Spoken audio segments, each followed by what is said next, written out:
How are you doing today? I'm really well, thank you. First of all, congratulations on the movie. If I had 3 hours, I wouldn't be able to ask enough questions about the car chase scene. I think in future lists of best car chase scenes ever, it's going to be on there. Because every microsecond I was like, in a way that we can succinct down to this one interview. How was the car chase scene? What I loved about it was it's so impressive, technically, mechanically, all the preparation, the discipline, training that I had to do for the drifting of it is so brilliant and so intense. But what I love about it is Ethan Hunt is undermined by a Fiat 500. That's his Achilles heel. And that car we nicknamed Trixie on day one because it totally had a life of its own.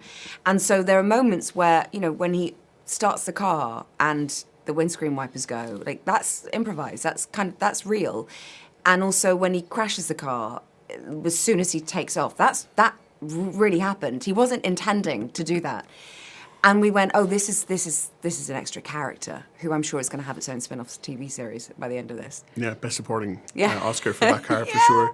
Yeah. Are you a Mission Impossible fan? I saw the later ones in the movies. I was quite young when they first came out. I was very young. And I particularly loved McHugh's work on the last two because by then I felt that they really knew what they were doing, how they were so confident in what the franchise was and what the audience wanted it to be.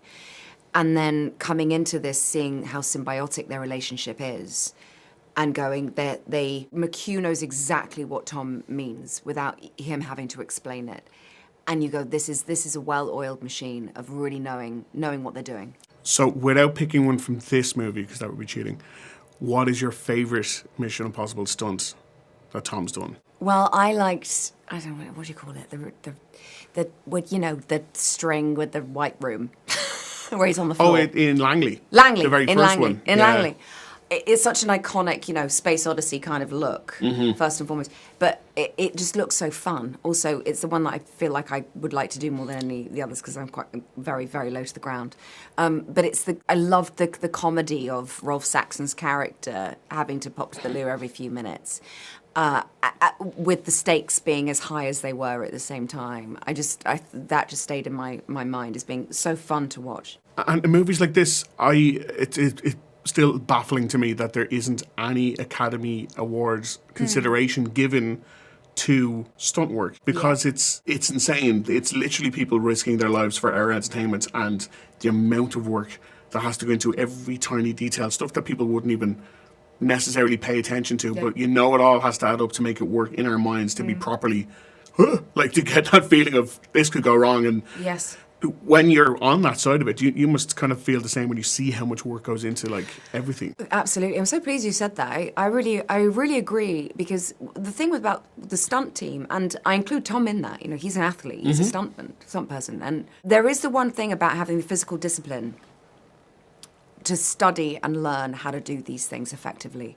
But then to really understand what the camera technically needs in any given moment from a particular angle and to be able to repeat a stunt, selling an idea that a punch is now doing one where a punch seems to be more impactful, or now perform it where you don't know what your next move is going to be. Now perform it where you are totally out of your depth. Now perform it where you are so bold you feel like you've won it before you've even begun.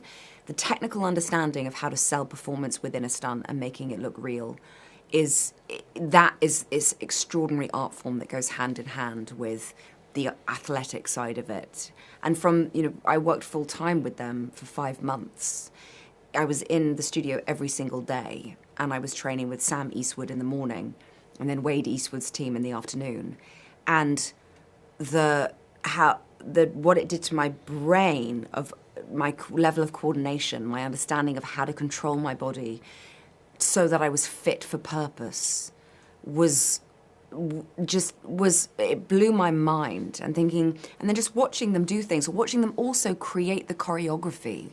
Wade is extraordinary in what he can do in that way because he's looking for action that tells a story that's following the characters, and therefore what would that character do, not just like a generic person who looks cool do.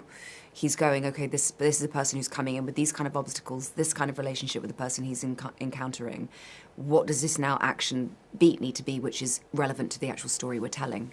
It's, yeah, phenomenal. It's tremendous, and best of luck topping it for DR2. Thank you so much for taking the time to talk to me today. Thank you. Thank you. Nice to see you. Yeah. None of our lives can matter more than this mission. I don't accept that.